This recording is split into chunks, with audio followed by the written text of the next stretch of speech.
तो राजस्थान में मानगढ़ धाम का दौरा कर रहे हैं प्रधानमंत्री नरेंद्र मोदी। इस वक्त क्या कह रहे हैं सुनते हैं। साथ साथ काम करते रहे और अशोक जी हमारी जो मुख्यमंत्रियों की जमात थी उसमें सबसे सीनियर थे, सबसे सीनियर मुख्यमंत्रियों में है। और अभी भी हम जो मंच पे बैठे हैं उसमें भी अशोक जी सीनियर मुख्यमंत्रियों में से एक है। तो उनका यहां आना, इस कार्यक्रम में उपस्थित रहना, साथियों आजादी के अमृत महोत्सव में हम सभी का मानगढ़ धाम आना, ये हम सबके लिए प्रेरक है, हमारे लिए सुखद है। मानगढ़ धाम जनजातीय वीर वीरांगनाओं के तप, त्याग, तपस्या और देशभक्ति का प्रतिबिंब है। ये राजस्थान, गुजरात, मध्य प्रदेश और महाराष्ट्र के लोगों की साझी विरासत है। परसों यानी 30 अक्टूबर को गोविंद गुरु जी की पुण्यतिथि थी। मैं सभी देशवासियों की तरफ से गोविंद गुरु जी को पुनः श्रद्धांजलि अर्पित करता हूं। मैं गोविंद गुरु जी की तप तपस्या, उनके विचारों और आदर्शों को प्रणाम करता हूं। भाई और बहनों, गुजरात का मुख्यमंत्री रहते हुए मानगढ़ का जो क्षेत्र गुजरात में पड़ता है, मुझे उसकी सेवा का सौभाग्य मिला था। उसी क्षेत्र में गोविंद गुरु ने अपने जीवन के अंतिम वर्ष भी बिताए थे। उनकी ऊर्जा, उनकी शिक्षाएं आज भी इस मिट्टी में महसूस की जा रही हैं। मैं विशेष रूप से हमारे कटाराय कनकमल जी का और यहां के समाज का भी आज सर झुका करके नमन करना चाहता हूं। जब मैं पहले आता था, एक पूरा वीरान क्षेत्र था और मैंने आग्रह किया था वन महोत्सव के द्वारा। आज मुझे इतना संतोष हुआ, चारों तरफ मुझे हरियाली नजर आ रही है। आपने पूरे श्रद्धाभाव से वन विकास के लिए जो काम किया है, इस क्षेत्र को जिस प्रकार से हरा भरा बना दिया है, मैं इसके लिए यहां के सभी साथियों का हृदय से आज मैं अभिनंदन करता हूं। आदिवासी समाज के इस संघर्ष और बलिदान को आजादी के बाद लिखे गए इतिहास में जो जगह मिलनी चाहिए थी, वो नहीं मिली।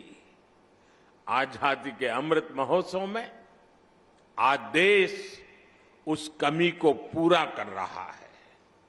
आज देश उस दशकों पहले की भूल को सुधार रहा है। साथियों, भारत का अतीत, भारत का इतिहास, भारत का वर्तमान और भारत का भविष्य आदिवासी समाज के बिना पूरा नहीं होता। हमारी आजादी की लड़ाई का भी पग पग इतिहास का पन्ना पन्ना आदिवासी वीरता से भरा पड़ा है। 1857 की क्रांति से भी पहले विदेशी हुकूमत के खिलाफ आदिवासी समाज ने संग्राम का बिगुल फूंका था। 1780, आप सोचिए 1857 से भी पहले 1780 में संथाल में तिलका मांझी के नेतृत्व में दामिन सत्याग्रह लड़ा गया था, दामिन संग्राम लड़ा गया था। 1830-32 में बुधू भगत के नेतृत्व में देश लड़का आंदोलन का गवाह बना। 1855 में आजादी की यही ज्वाला सिद्धू कान्हा क्रांति के रूप में जल उठी। इसी तरह भगवान बिरसा मुंडा ने लाखों आदिवासियों में क्रांति की ज्वाला प्रज्वलित की। वो बहुत कम आयु में चले गए, लेकिन उनकी ऊर्जा, उनकी देशभक्ति और उनका हौसला ताना भगत आंदोलन जैसी क्रांतियों का आधार बना। साथियों, गुलामी के शुरुआती सदियों से लेकर 20वीं सदी तक आप ऐसा कोई भी कालखंड नहीं देखेंगे जब आदिवासी समाज ने स्वाधीनता संग्राम की मशाल को थामे न रखा हो। आंध्र प्रदेश में अल्लूरी सीताराम राजू गारू के नेतृत्व में आदिवासी समाज ने रंपा क्रांति को एक नई धार दे दी थी, और राजस्थान की ये धरती तो उससे भी बहुत पहले ही आदिवासी समाज की देशभक्ति की गवाह रही है। इसी धरती पर हमारे आदिवासी भाई बहन महाराणा प्रताप के साथ उनकी ताकत बनकर के खड़े हुए थे। साथियों, हम आदिवासी समाज के बलिदानों के ऋणी हैं, हम उनके योगदान के ऋणी हैं।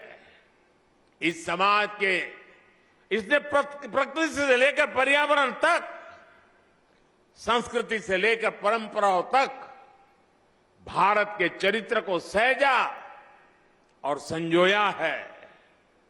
आज समय है कि देश इस ऋण के लिए, इस योगदान के लिए आदिवासी समाज की सेवा कर उनका धन्यवाद करे।